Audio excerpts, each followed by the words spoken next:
Kimberly Mota adalah seorang gadis cantik yang lahir di kota Manicure, sebuah kota kecil di provinsi Amazonas, Brazil. Gadis bernama lengkap Kimberly Karen Mota de Oliveira ini lahir pada tanggal 26 Februari 1998 sebagai anak bungsu dari 3 bersaudara. Sayangnya, sejak Kimberly masih kecil, kedua orang tua Kim sudah bercerai. Jadi, Kim dan 2 saudaranya diasuh oleh ibu mereka yang bernama Neila Panheiro Mota. Praktis sejak perceraian itu, Ibu Neila harus bekerja sangat keras agar bisa ngasih kehidupan yang layak untuk ketiga anaknya. Untunglah, selain tumbuh menjadi gadis yang sangat cantik, Kim ternyata juga tumbuh sebagai gadis yang rajin dan pintar. Bahkan kemudian, Kim bercita-cita menjadi dokter karena dia ingin hidupnya ini berguna buat orang lain. Ternyata Kim tidak main-main dengan cita-citanya ya, karena dia beneran rajin belajar buat ngeraih mimpinya jadi dokter, dan usahanya ini ternyata nggak sia-sia. Karena saat dia tamat sekolah tingkat menengah, Kim yang pintar mendapatkan beasiswa untuk berkuliah di jurusan yang dia impi-impikan, yaitu jurusan kedokteran. Kim pun diterima di sebuah universitas di kota Manaus, ibu kota Amazonas. Pada tahun 2019,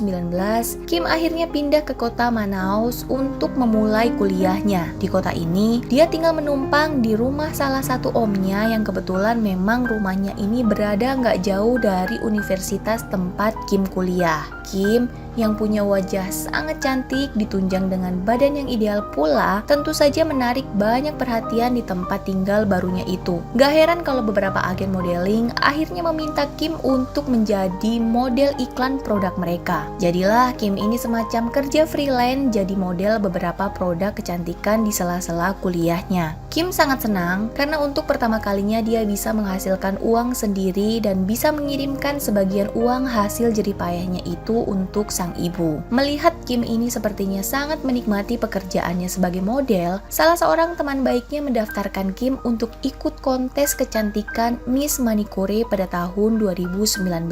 Dan tidak disangka, ternyata Kim menang sebagai juara pertama Miss Manicure. Itu berarti Kim berkesempatan mewakili kota kelahirannya Manicure untuk maju di ajang kontes kecantikan yang lebih besar lagi, yaitu Miss Amazonas tahun 2019. Di dalam kontes Miss Amazonas itu, pencapaian Kim pun tidak begitu mengecewakan. Walaupun dia tidak keluar sebagai juara pertama, tapi dia berhasil menduduki finalis peringkat ke-6. Rupanya, Kim emang sangat menyukai kontes-kontes semacam ini. Karena di sana, Kim merasa mendapatkan banyak pengalaman dan pengetahuan baru. Saking senangnya, Kim bahkan bertekad untuk ikut lagi ajang kecantikan Miss Amazonas di tahun yang akan datang. Setelah itu semua kegiatan Kim kembali seperti biasa. Dia tetap kuliah sambil sesekali mengambil pekerjaan sebagai model. Sampai pada Januari tahun 2020, Kim ini diundang ke pesta ulang tahun salah satu sahabatnya di sebuah klub malam kota Manaus. Di sana, Kim kenalan dengan satu cowok yang juga merupakan salah satu tamu undangan dalam pesta ulang tahun itu. Cowok itu bernama Rafael Fernandes Rodrigues. Rafael sendiri adalah seorang pendatang baru di kota Manaus. Dia baru pindah dan menetap di kota itu pada tahun 2017 dari kota kelahirannya, Sao Paulo. Rafael yang saat itu berusia 31 tahun sudah mempunyai pekerjaan yang cukup mapan, yaitu sebagai seorang analis di pengadilan negeri setempat. Penghasilannya yang cukup besar membuat Rafael hidup berkecukupan. Dia tinggal di sebuah apartemen yang terletak di pusat kota Manaus. Dan sehari-hari, Rafael juga mengendarai sebuah mobil yang cukup mewah. Setelah perkenalannya itu, Rafael langsung jatuh hati dan naksir berat sama Kim. Perkenalan mereka pun berlanjut ke pertemuan-pertemuan berikutnya. Pokoknya sejak saat itu, Rafael ini kayak mulai gencar melancarkan aksi PDKT untuk mendapatkan hati Kim. Usaha Rafael ini nggak sia-sia ya, karena ternyata Kim sendiri juga memiliki ketertarikan yang sama nih ke Rafael. Setelah beberapa kali pertemuan, kedekatan mereka juga mulai semakin erat nih. Akhirnya Rafael dan Kim pun mulai resmi berpacaran. Tapi dari awal menjalin hubungan sama Rafael, si Kim ini kayak udah ngasih tahu kalau dia itu masih punya banyak banget mimpi yang perlu diwujudkan. Jadi ya belum siap lah kalau misal diajak langsung ke hubungan yang lebih serius dari pacaran. Rafael yang pada saat itu juga udah terlanjur cinta sama si Kim, ya terima-terima aja, semacam iya-iya aja sama keinginan Kim. Intinya yang penting jadian dulu deh gitu.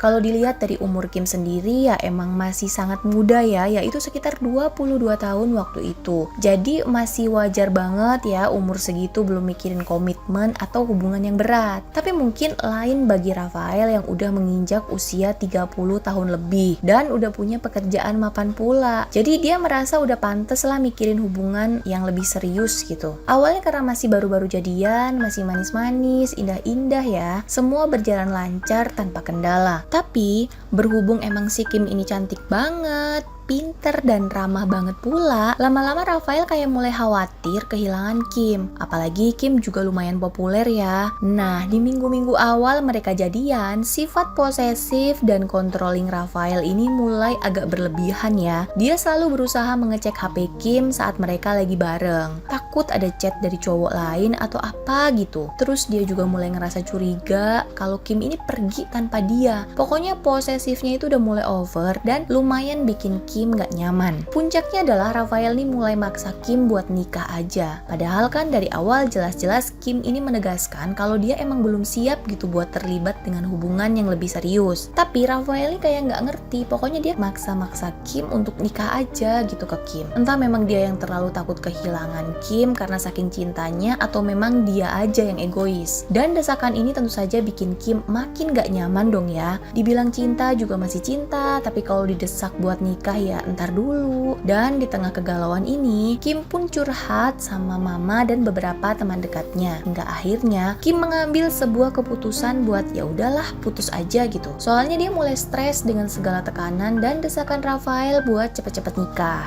Jadi menurut Kim sebelum hubungan mereka makin lama dan makin jauh juga, mumpung hubungan mereka baru berjalan 3 bulan ya udah, akhirnya mending diakhiri aja. Awalnya Rafael keberatan ya tentu saja, tapi akhirnya dia mau nggak mau kayak pasrah nerima keinginan Kim. Kim lega banget ya waktu itu dan beneran ngira kalau Rafael ini bisa menerima keputusannya. Dan Kim pun menghargai keinginan Rafael yang ingin tetap menjadi teman yang akrab gitu sama Kim. Mereka berdua pun benar-benar mengakhiri hubungan asmaranya tepat pada tanggal 8 Mei tahun 2020. 2 hari kemudian, tepatnya pada tanggal 10 Mei tahun 2020, dimana kalau di sebagian negara Amerika Latin diperingati sebagai Hari Ibu, hari itu Kim menelpon ibunya untuk mengucapkan selamat Hari Ibu kepada sang ibu, Nela. Mereka berbincang cukup lama, saling mengungkapkan rasa sayang satu sama lainnya. Nela, ibu Kim, sama sekali tidak menyadari bahwa itulah terakhir kali dirinya bisa berbicara dengan putri kesayangannya itu. Sore harinya pada tanggal 10 Mei, Kim pamit sama pamannya Henry Mota untuk pergi bertemu dengan temannya. Kim bahkan sempat berpesan ke sang paman untuk tidak mengunci pintu depan karena kemungkinan dia akan pulang larut malam. Jadi Kim ini memang selalu nitip begitu kalau misal dia pulangnya agak terlambat. Maksudnya tentu saja biar dia nggak perlu ganggu atau bangunin orang rumah buat bukain pintu pas dia pulang malam-malam. Tapi pagi harinya atau pada tanggal 11 Mei tahun 2020, Henry Mota paman Kim kaget soalnya Kim gak ada di kamarnya. Itu berarti Kim ini semalam gak pulang. Dia pun mencoba menelpon nomor handphone Kim tapi gak ada jawaban. Dan itu tentu saja bikin Henry khawatir ya, karena dia tahu betul kalau Kim ini gak pernah gak ngasih kabar dan gak pernah gak pulang ke rumah. Mau semalam apapun dia pasti akan pulang. Karena Kim emang tipe cewek yang gak bisa menginap dan tidur sembarangan selain di rumah paman dan ibunya. Henry mencoba menelpon Rafael untuk menanyakan apakah Kim sama dia atau enggak. Karena menurut Henry, Rafael ini kan pacar Kim ya. Pasti dia tahu di mana Kim dan bahkan kemungkinan besar Kim semalam ya pergi sama dia. Posisi Henry ini nggak tahu kalau mereka berdua udah putus. Tapi lagi-lagi Henry gagal juga menelpon Rafael. Aduh, Henry pokoknya mulai merasa ada yang nggak beres nih. Hingga akhirnya dengan sedikit terburu-buru, Henry pun datang ke apartemen Rafael buat ngecek langsung keberadaan Kim. Sesampainya dia di depan pintu apartemen Rafael, Henry Mota pun membunyikan bel kamar itu berkali-kali. Tapi Rafael nggak juga keluar membukakan pintu dan kayak sepi aja gitu, kayak emang si apartemen ini kosong. Wah, perasaan Henry beneran mulai nggak karuan waktu itu. Hingga akhirnya dia pun mendatangi kantor polisi untuk melaporkan hilangnya Kim. Polisi pun segera melakukan investigasi dan berdasarkan keterangan yang diberikan Henry bahwa dia mencurigai keterlibatan Rafael dengan hilangnya Kim, keesokan harinya atau tepatnya pada tanggal 12 Mei 2020,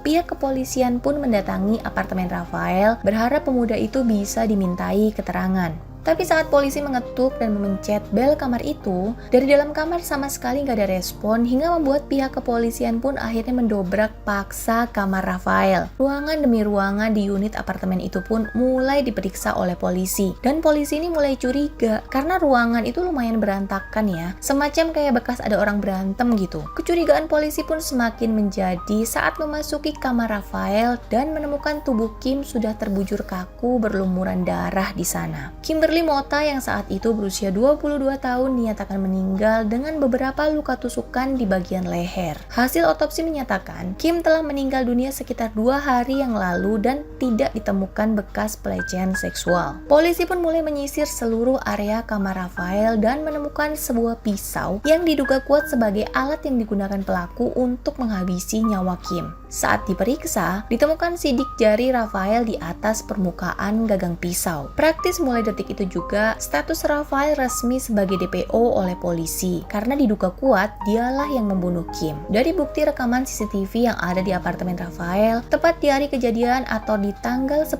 Mei 2020 di jam 10 malam, terlihat Rafael dan Kim memasuki lift dan menuju ke lantai 12 di mana unit Rafael berada. Namun pada pukul 1:30 pagi harinya di tanggal 11 Mei, Rafael terlihat turun seorang diri dari lift dan langsung menuju lantai basement di mana kendaraannya diparkir.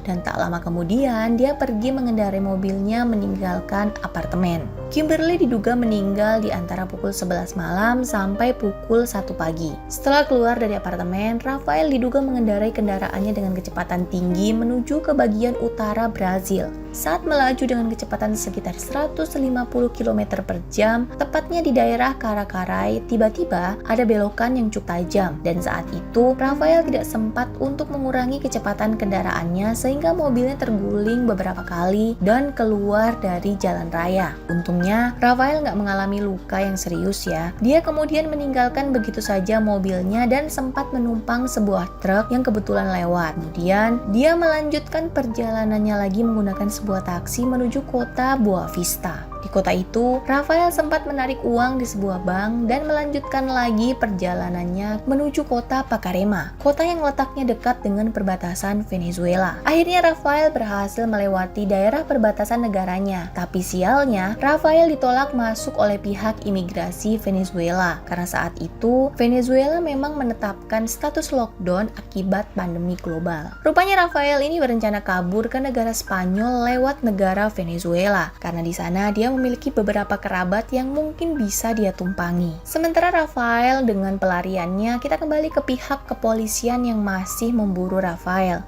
Diceritakan Rafael ini kecelakaan ya pakai mobil dia. Nah, pada tanggal 13 Mei 2020, pihak kepolisian menemukan mobil Audi putih milik Rafael dalam keadaan terbalik di tepi jalan raya. Tapi ya Rafaelnya nggak ada. Akhirnya polisi pun mulai memusatkan pencarian Rafael di daerah perbatasan Venezuela. Dan setelah melakukan perburuan selama 2 hari dengan personel yang lumayan banyak, akhirnya pada tanggal 15 Mei 2020 atau tepatnya 5 hari setelah Kim dinyatakan meninggal, pihak kepolisian berhasil melacak tempat persembunyian Rafael yang berada di daerah hutan dekat dengan perbatasan. Saat polisi mengepung tempat itu, polisi sempat memperoleh perlawanan dari beberapa orang yang rupanya disewa oleh Rafael untuk melindungi dirinya. Dan setelah berhasil menaklukkan orang-orang suruhan Rafael, akhirnya polisi pun berhasil menemukan Rafael di dalam sebuah ruangan gubuk yang ada di tengah hutan. Berita penangkapan Rafael segera menjadi berita nasional saat itu. Ayah Rafael yang bernama Milton Rodriguez yang mendengar jika putranya menjadi tersangka utama pembunuhan Kimberly Mota merasa sangat sedih dan terpukul. Bahkan dia kemudian ditemukan tidak bernyawa di jalur kereta api cepat di kota Sao Paulo. Dia diduga telah mengakhiri hidupnya sendiri karena tidak kuat menanggung malu atas perbuatan anaknya. Sementara itu, kepergian Kimberly benar-benar membuat Neyla terpukul dan itu membuat kondisi kesehatannya menurun drastis. drastis. Apalagi tak lama sejak kejadian itu, Neyla divonis menderita kanker stadium akhir. Di dalam persidangan, Rafael memberikan kesaksian dan mengakui semua perbuatannya. Menurut keterangannya, pada jam 7 malam di hari kejadian, dia menjemput Kim di rumah temannya. Hal itu diperkuat dengan bukti rekaman CCTV, di mana memang terlihat dengan jelas Rafael menjemput Kim dengan mobil Audi miliknya. Terlihat juga Kim memasuki mobil itu dan duduk di kursi penumpang bagian depan. Menurut Rafael, setelah itu mereka pergi makan malam, lalu Rafael mengajak Kim mampir ke apartemen miliknya. Nah, di dalam apartemen itulah Rafael kemudian memeriksa HP Kim saat Kim sedang pergi ke toilet.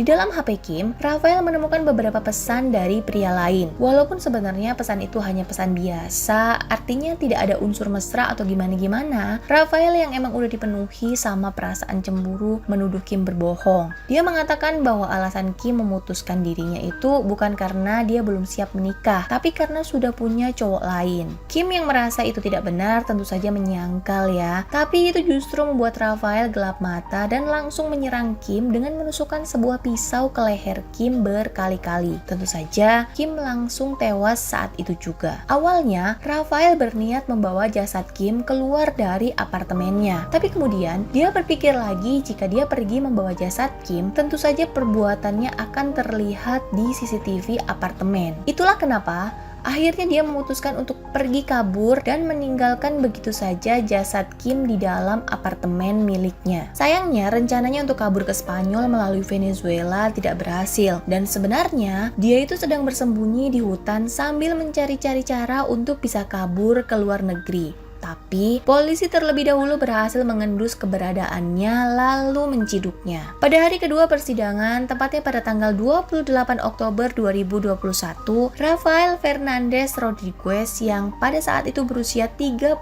tahun dinyatakan bersalah atas dakwaan pengambilan nyawa orang lain tingkat kedua. Dia kemudian dijatuhi hukuman selama 14 tahun penjara. Neyla Mota, ibu Kim, akhirnya mengembuskan nafas terakhirnya hanya beberapa jam setelah mendengar vonis hukuman apa yang didapatkan oleh Rafael. Perbuatan Rafael tidak hanya merampas masa depan cemerlang Kim, tapi juga telah mengambil semangat hidup Neyla Mota dan ayah kandung Rafael sendiri. Terima kasih yang sudah menonton video ini dari awal hingga akhir. Makasih banget ya. Boleh dong minta dukungannya untuk support channel YouTube aku dengan cara klik tombol subscribe dan nyalakan lonceng notifnya ya, agar kamu tahu saat aku cerita lagi cerita mulu cerita terus untuk kasus selanjutnya. Dadah!